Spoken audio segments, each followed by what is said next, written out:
The ADHD Coach podcast is for educational purposes only.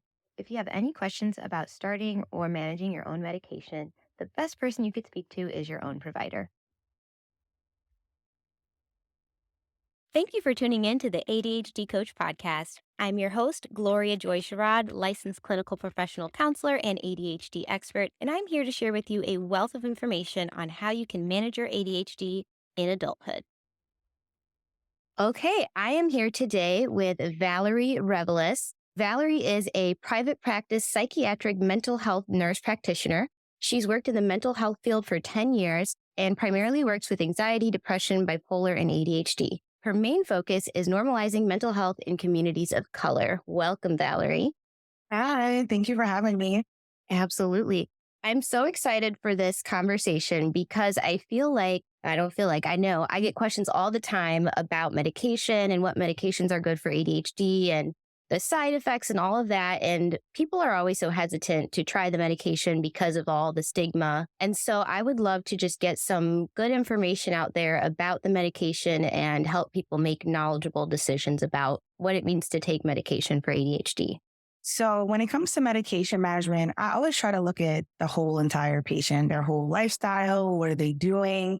Medication management is just a really, really small piece. So, there's a couple of steps that I like to walk through first with my patient before we kind of get to that topic of medication management. So, one of those things being nutrition. You are what you eat, and, dietary changes can really make an impact in terms of what your symptoms are looking like. Something as simple as staying hydrated can definitely help with decreasing fatigue, decreasing mood swings, and things like that. After we tackle nutrition, I also like to go into what sleep looks like for them. If you're not getting adequate sleep, obviously, it's going to be really hard for you to be able to function throughout your day. So that's a really important thing to look at and examine. Exercise is another thing I like to tackle with patients. Cardiovascular exercise at least 3 times a week for 30 minutes. It's shown to improve executive functioning, cognition, mood, and behavior. And then again, maybe even working with a therapist or ADHD coach. Pills don't teach skills. I like to do that to my patient. One could take all the medication in the world and still spend their entire day on TikTok. So those are just some things I like to go over first with each of the patients before we even jump into what medication management looks like. Now, when it does come to medication management, there are a couple of different ways to approach this. And again, it's different for each patient based on their medical history, their use of substances, genetics, and things like that. But we're looking at stimulants and non-stimulant options. And when it comes to stimulant medications, we have two different types of stimulant products. We have methylphenidate products and amphetamine salts. And they both work equally the same, but you might respond better to one versus the other. And there's a little bit of a trial and error period when it does come to figuring out which medication might work best for you based on your lifestyle. And again, based on genetics and your metabolism and how you break down medication. When it comes to non-stimulant options, we have stuff like Strattera is a great option. And sometimes something like Wellbutrin works really well too. You want to make sure that the patient, doesn't have any history of anxiety and or depression, because again, sometimes when those things are present, certain medications won't work well for them. Or if those things aren't regulated appropriately or under control, again, a stimulant option may not be a great option. If a patient is using substances, I have a lot of patients who like to use cocaine and are asking for stimulants. I'm probably not going to go down that route with giving them a stimulant, but we can still find ways to manage their symptoms effectively without having to use a stimulant option. So a couple different routes of treatment, but it really depends on the individual. Okay, that's very interesting. With the anxiety, how do you assess the difference between anxiety as a result of ADHD and anxiety as a result of just them having anxiety as a separate issue? Yeah, definitely. So, going through a really thorough evaluation is going to be ideal. Really collecting information from their childhood, chicken or the egg, right? Some patients, they have a lot of anxiety because their ADHD symptoms aren't managed. And then others, it's kind of a separate thing, separate from the ADHD. So for me personally, if someone kind of comes to me with both kind of going on, or they're bringing up ADHD, but they have anxiety, I do like to try and treat the anxiety first. And if the anxiety is resolved and you're still having a lot of issues with your focus or attention and things like that, then we're like, okay, they have both. Sometimes when we resolve the anxiety, those symptoms of ADHD resolve. So kind of through trial and error, through treatment, talking with the patient, getting a really good idea of what their lifestyle is like, that allows us to kind of figure out whether it's just anxiety that's kind of overlapping with symptoms that might look like ADHD, or do they have both, or is it just ADHD by itself? Okay. I love that approach. It's amazing. It's thorough and it kind of addresses everything in order. And that kind of makes me want to go back a little bit about your education and what you do. I know that on your platform, you talk a lot about people asking you what you do or being confused about your role as a prescriber. Can you tell me a little bit about your path and how you got to this point? Yeah, absolutely.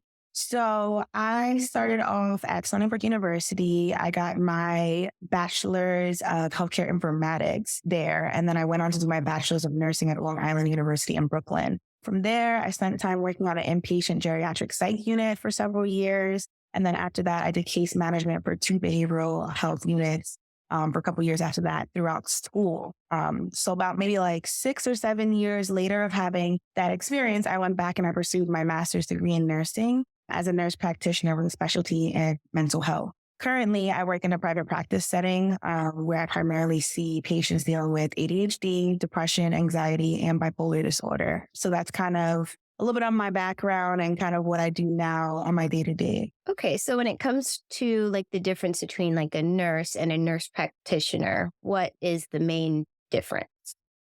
Main difference is that as a nurse practitioner, we have prescribing capabilities, the ability to diagnose patients as well. You're pretty much considered a primary care physician at that point. You know, you're able to, depending on what state you live in New York, it's we're able to practice independently. So we don't need a physician to oversee any of our work, or we don't have to ask them to, prescribe medications for us. We're able to work independently once we've completed all our hours that are dictated by the state. So that's one of the main differences, is that you have more autonomy. It's more of an independent role, and you don't have to really work underneath anyone else. You can kind of have your own caseload and manage your patients on your own. Okay, that's amazing. My own, well, I call him a psychiatrist, but I guess he's not. He has the same credentials as you, and he is my favorite prescriber that I've had. He's amazing. And so I don't know, it's something about a different human touch that y'all have. I don't know what it is, but I really like it. People say that a lot. Yeah. They feel Really? like nurses, the way that we are prepared through our education as nurses, we get a lot more training on just like the art of caring, the science of caring. So our background is just a little bit different. So even myself, I see nurse practitioners for whatever other services I need, because I just feel like they spend more time with you. Their approach is a little bit different. It just feels a little bit more warm and inviting. I'm not saying that physicians don't do that, but typically it's just a different style of education that we have. And that's kind of something that I've heard multiple people say across the board in terms of the care that they receive. Yes, I have a lot of doctors for a lot of things, and I can say, yes, that is absolutely true.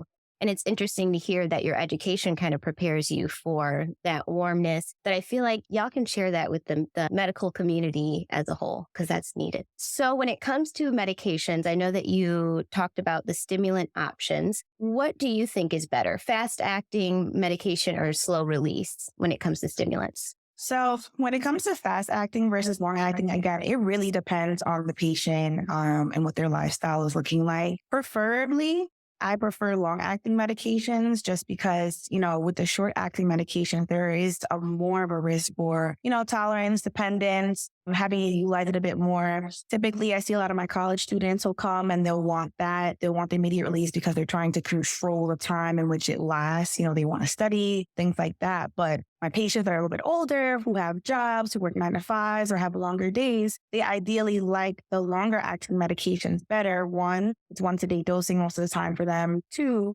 it's a bit more smoother. It's not as much of a peak as you might get with the immediate release, or there's not much of a crash as some people might complain about with the immediate release. But again, it's all about how you respond to that medication and how it's affecting you and how it's managing your symptoms. So that will kind of, guide us in terms of which might be a better option for someone. For sure. Yeah, I think so much of it is based on individual experience and lifestyle. And whenever people ask me about medications, I'm like, what works for me is not going to work for you. And it's so different across the board. So when you look at the long acting versus the short acting, would you say that one has less or more side effects? I would want to say that the long acting may have less side effects, but typically, again, it's really person to person in terms of the side effects. There are a lot of commonalities between both in terms of initial side effects that may or may not, go away for that individual when they first start taking it. And again, I think the biggest thing that people complain about, short acting versus long acting, is the crash, like not experiencing that crash that they might feel with the immediate release. Or sometimes we take that immediate release, it's a little bit too overstimulating, or they feel a little bit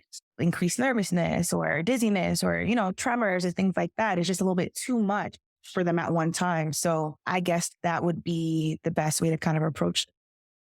Okay. And then let's see, what are some of the other side effects that you've seen in people? Yeah, definitely. So experiencing side effects during the beginning of treatment is really, really common.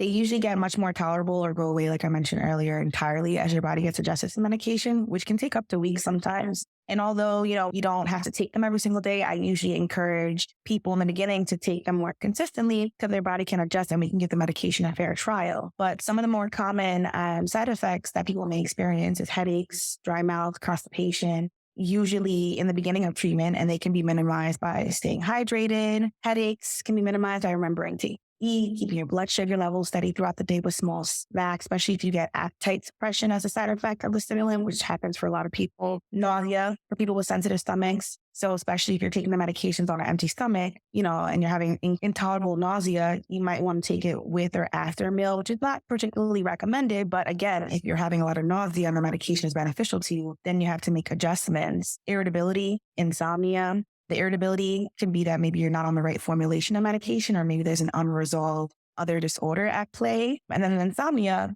sometimes you need to change up the time that you're taking the medication. Some people may be taking it too late. They're taking it at 1 o'clock in the afternoon and taking an extended release medication where that's lasting just way too long. So those are just some more of the common side effects that people may experience when they first start. A lot of it does resolve, but if it doesn't, you need to talk to your healthcare provider about those things that are going on to find you a better alternative to managing your symptoms.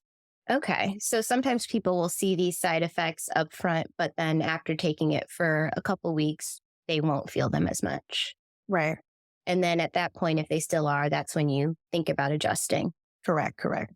Okay. And then the crash. So the crash that you described, what does that usually look like for people?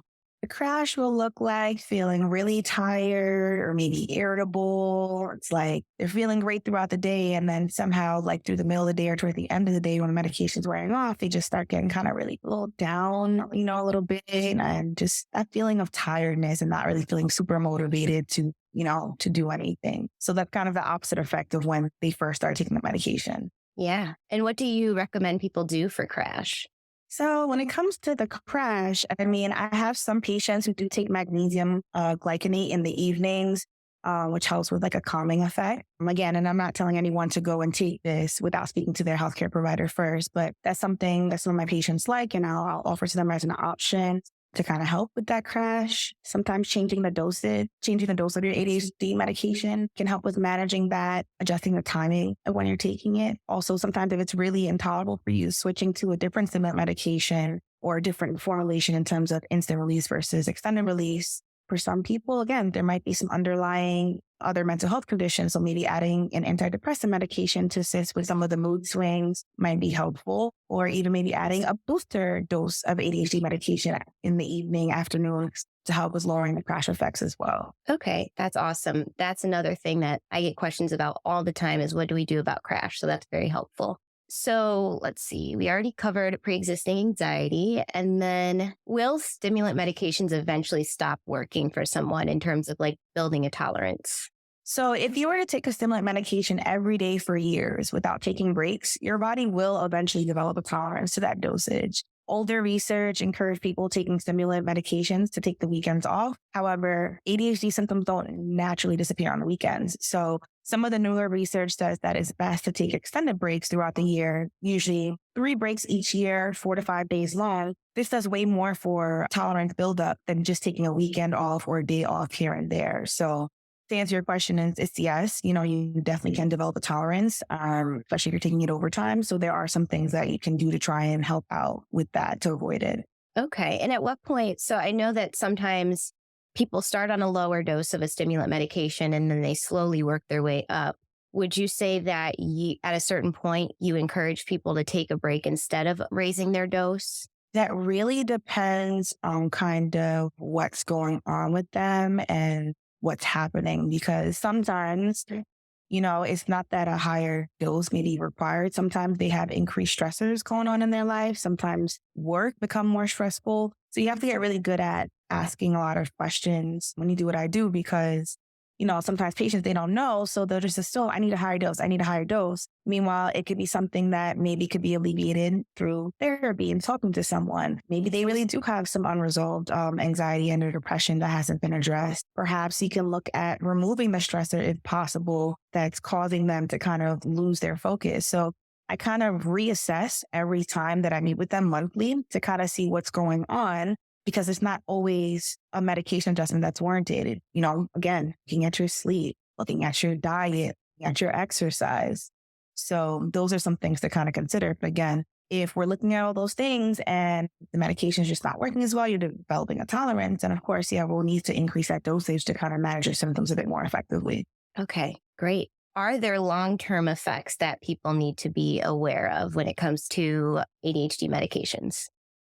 Yeah, definitely. So the way that the stimulant medication works, I'm referring specifically to stimulant medication because I mentioned there are other alternatives. But when it comes specifically to stimulant medication, they do kind of work directly on your heart. So that's why typically, one, when I'm first prescribing a medication, a stimulant medication to a patient, I always want to get a really good family history on them, baseline EKG. And also, I like to do blood work and sometimes a drug screen just to ensure that we're good to go because of the nature by which stimulants work. So if that patient has family history of sudden cardiac death or any close relatives who might have died suddenly of heart disease, stroke, heart attack before age 55, then, I'll let them know there have been reports of sudden cardiac death in people taking stimulant medication. And, they do have the potential to cause elevations in your heart rate, your blood pressure. So again, I like to do all of those things with them prior to starting the medication and having that very candid conversation. And then I also tell them, hey, go get a blood pressure cuff, get one off Amazon or Walgreens, Reed Reed, your pharmacy, and take your blood pressure before taking your medication and take it about an hour after. Let's track it. Let's see if there's any significant changes in your blood pressure with the medication. Are you experiencing any chest pain, palpitation, headaches, dizziness that are new with the onset of the medication that we started you on? So that's also really important because, like I said, again, you really want to monitor the cardiac function over time because of how the medication works.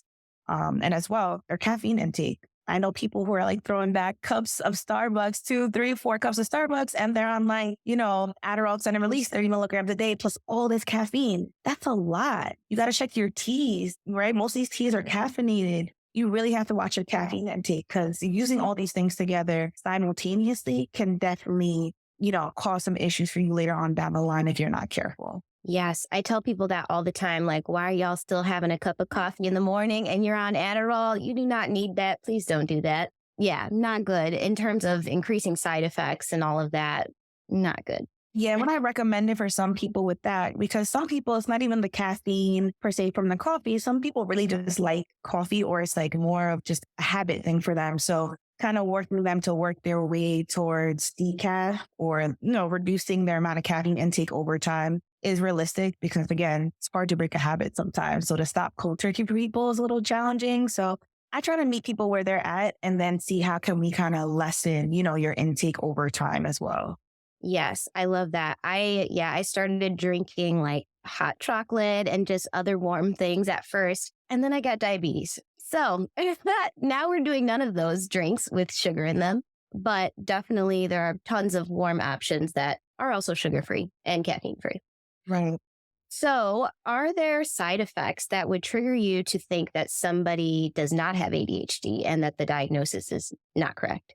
Absolutely. So typically, if a patient is on a stimulant medication of some sort and they're experiencing a lot of irritability, increased mood swings, just the complete opposite, the medication is actually making them feel worse than feeling better. That's kind of a red flag to me. It's kind of like, okay. And as we're trying different stuff, because again, certain medications may affect them differently. If we're trying more than one stimulant medication and you're having the same exact type of response, or, I'll get patients who are maxed out, like on super high dosages of stimulants, and you're still trying to go up further or you're still not getting management of your symptoms, that's letting me know there is something else going on, whether it's an organic cause, something medically going on with you, or there's an underlying mental health disorder that has not been addressed appropriately. Those things definitely come to my mind immediately. And it's like, okay, you have to have a real conversation with that patient at that time. And some people are in denial. Some people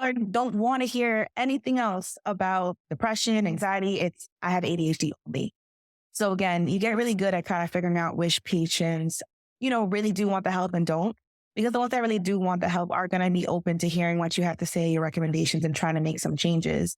And then there's some that are not going to be. And again, as a provider, you're kind of put in a tough space because you have to choose whether or not this is an appropriate patient to work with. But definitely, if they're having those type of reactions and nothing is working, it's definitely setting up a red flag to say, hey, something else is going on. We got to figure out what it is because right now, the way that your treatment is going, it's not giving you full alleviation of your symptoms. Absolutely. That is so important. And I agree. I think sometimes the stigma involved in other diagnoses makes it hard for people to say, like, okay, this is not working. So maybe this is not only ADHD or maybe this is something else. When you're looking at someone who is having this increased irritability and those kind of challenges, what diagnoses usually come to mind for you? If we're talking about mental health disorders, one, it could be depression, it could be anxiety, or it could possibly be a mood disorder, something like a bipolar disorder that's being activated by the stimulant medication. Bipolar 2 disorder is really commonly misdiagnosed or missed by a lot of providers, and people will experience depression, anxiety, and it may look like that, but, providers kind of skip that part and they miss that part. And again, they're on the stimulant medication because one, they're not sleeping, right? They're having episodes of mania, they have insomnia. So of course they can't focus. So they end up on a stimulant medication for treatment of ADHD, almost like a Band-Aid to compensate for the symptoms that they're experiencing when in fact, it's really something else going on. But again, it's not everybody, who doesn't respond well to stimulants has a mood disorder or with anxiety and depression. Sometimes our patients like to do a lot of drugs and they don't tell us. I'll be really honest with you. And that's why I like to do the drug screens too. But if you're using substances on a regular basis, that also can alter your mood and things like that and doesn't allow,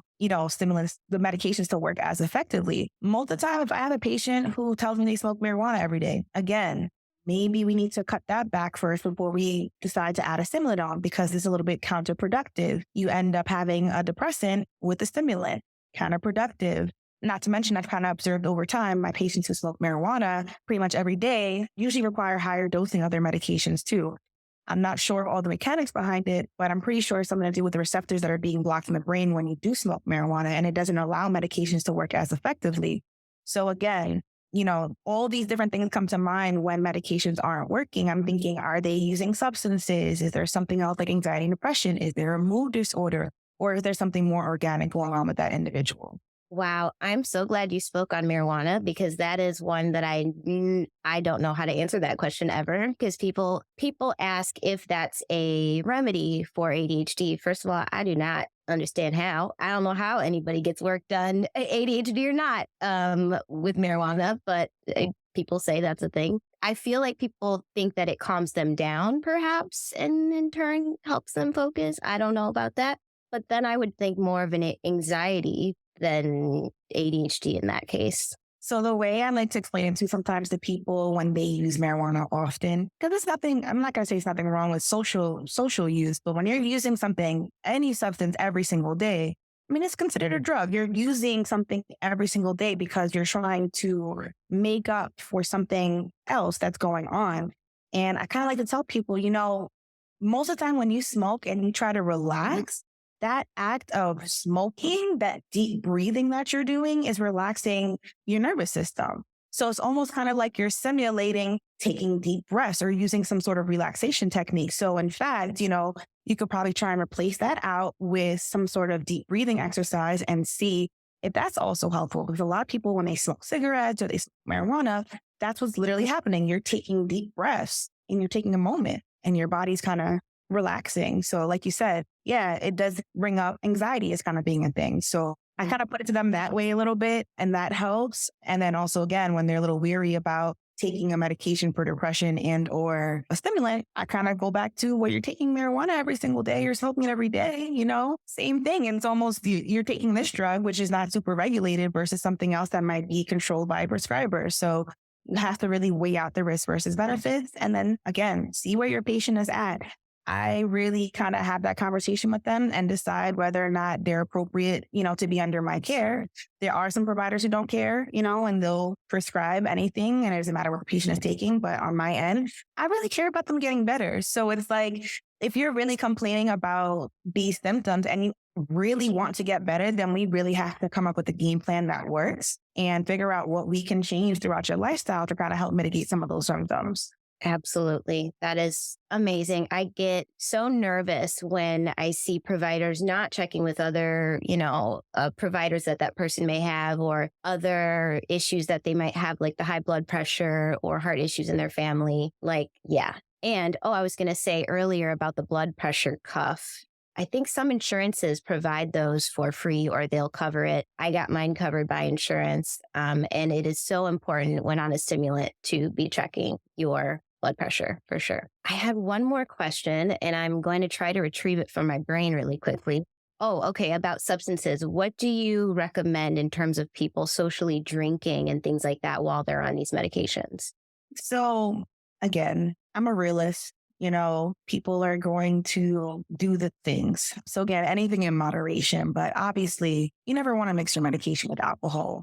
It's just, it doesn't have, a good effect on the individual long-term, their health and everything like that. So again, you have to do a really good assessment and see, how often are they drinking? Is there a drinking problem? Is alcohol use disorder, a possibility?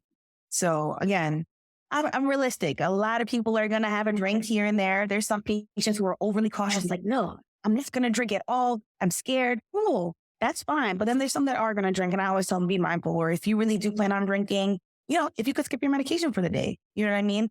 There's different levels of severity of ADHD. I have some patients who can't drive a car without their ADHD medication. They are that easily distracted, right? Someone like that probably needs to take their medication every day. But some people really use it just for the work setting. So when they're on vacation, if they're out with friends, they don't need to use it. So if you plan on drinking, then I would say kind of hold up on your medication for the day. So all in all, taking alcohol with your medications is never recommended, but I know people are going to do it. So definitely be smart about it and in moderation, of course. Okay, awesome. That is great advice. I am just really happy with this interview. I feel like I could tell from your page how careful and thoughtful and caring you are as a provider. So I really appreciate your really good knowledge and education. Can you tell people where they can find you online and all that good stuff? Yes, absolutely. So my Instagram handle is Freed to Manifest, FREEDTOMANIFEST. I'm actually going to be launching my private practice really, really soon by the end of the month. So there'll be more details to follow on my Instagram page. So if you follow that page, you'll definitely get some updates to that. And I service only patients in New York for the time being, but I will be expanding to other states as well very, very soon. Awesome. Thank you so much. It was great having you. You too. Thank you. Thank you for tuning in to the ADHD Coach podcast. For more information, you can visit my website, gloriajoysherrod.com. There you'll find information about coaching packages, purchasing my book, Adulting with ADHD, and viewing my documentary, also Adulting with ADHD. And of course, don't forget to subscribe.